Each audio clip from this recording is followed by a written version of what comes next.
हम जो है दरअसल में हमारे सबका जो है पाचन तंत्र यदि सही से काम करेगा तब हमारा जो खाना पचता है शरीर को लगता है। यदि हमारा पाचन तंत्र बिगड़ जाए जैसे खट्टी डकार आना, ये सारी चीज़ें हमारे साथ में होती हैं और जो है मुंह से बदबू भी आ जाती है। जब हमारे अंदर पेट में भोजन नहीं पचेगा तो नहीं पचता है तो क्या होता है, वो सड़ने लगता है अंदर ही अंदर। जब सड़ता है तो उसमें जो है हमारे मुंह से भी कभी कभी बदबू आने लगती है। वो इसी वजह से आती है क्योंकि हमारा भोजन वहाँ पच नहीं रहा है बल्कि सड़ रहा है, और सड़ने की वजह से ही उसमें जो है बदबू आने लगती है मुंह से कभी कभी है।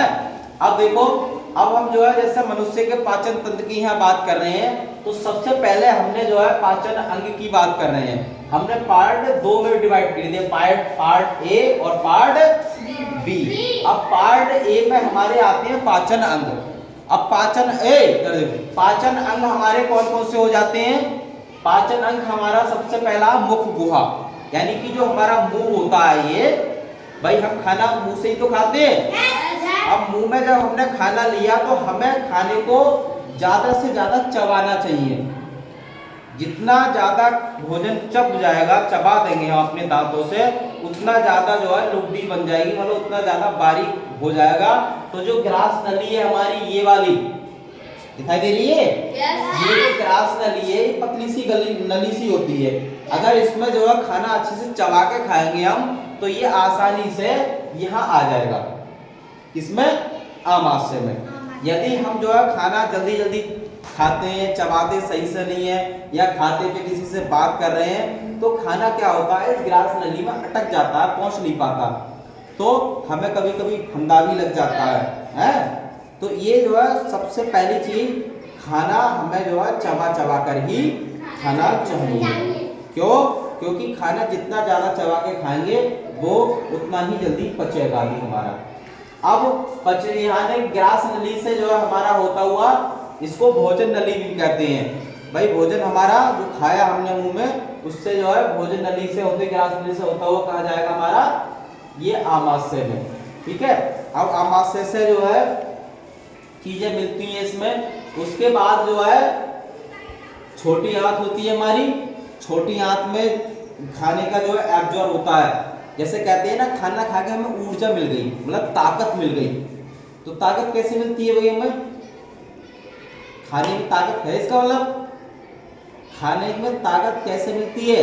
क्योंकि खाने में जो पोषक तत्व होती हैं हमारे, जैसे दाल रोटी खाई हमने तो दाल में जो प्रोटीन हुई, या फिर सब्जी खाई हमने हरी सब्जी, तो उसमें जो भी पोषक तत्व होते हैं हमारे जो है इन सारे अंगों के द्वारा क्या कर लिए जाते हैं, अवशोषित कर लिए जाते हैं। और जो चीज अवशोषित नहीं होती है वो बड़ी आंत में पहुंच जाती है। बड़ी आंत से जो है पानी और ये सब अलग करके ये आ जाता है फिर हमारा मलाशय।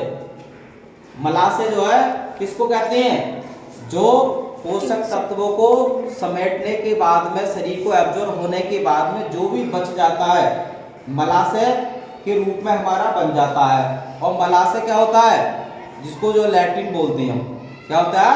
उसको मलाशय बोलते हैं। वो हमारा जो है लैट्रिन करते समय गुदाद्वार के द्वारा निकल जाता है। अब इसमें जो है ये तो हो गए हमारे पाचन अंग, कितने हैं?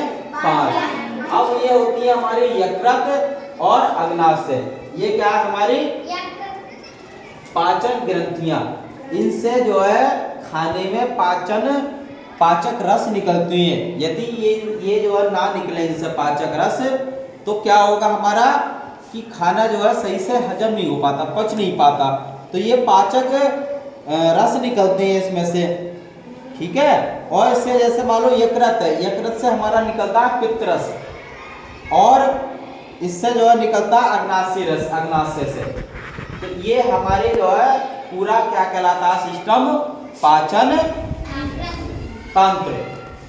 पाचन तंत्र मतलब हमारे जो शरीर का पाचन है, इस तरह से हमारा पूरा स्ट्रक्चर इसमें जो है बताया गया तुम्हारा। ठीक है। तो इसी तरह से हमारा पाचन अंग काम करता है, पाचन तंत्र काम करता है। यदि इस तरह से काम नहीं करे तो जैसे मान लो किसी का पाचन तंत्र खराब हो जाए पाचन तंत्र का मतलब हमारा सिस्टम, ये जो खाना वाना होता है उसको पचाने का, ये चबा सारी चीज़ें का काम ये पाचन तंत्र करता है। यदि ये खराब हो जाता है तो भोजन पच नहीं पाता, उससे जो है हमें तरह तरह की बीमारियां रहने लगती हैं। तो पाचन तंत्र का दुरुस्त होना बहुत जरूरी है। तो जब भी हो खाना चाहे देर लग जाए, लेकिन हमें अच्छे से चबा कर ही खाना खाना चाहिए। ठीक है, धन्यवाद।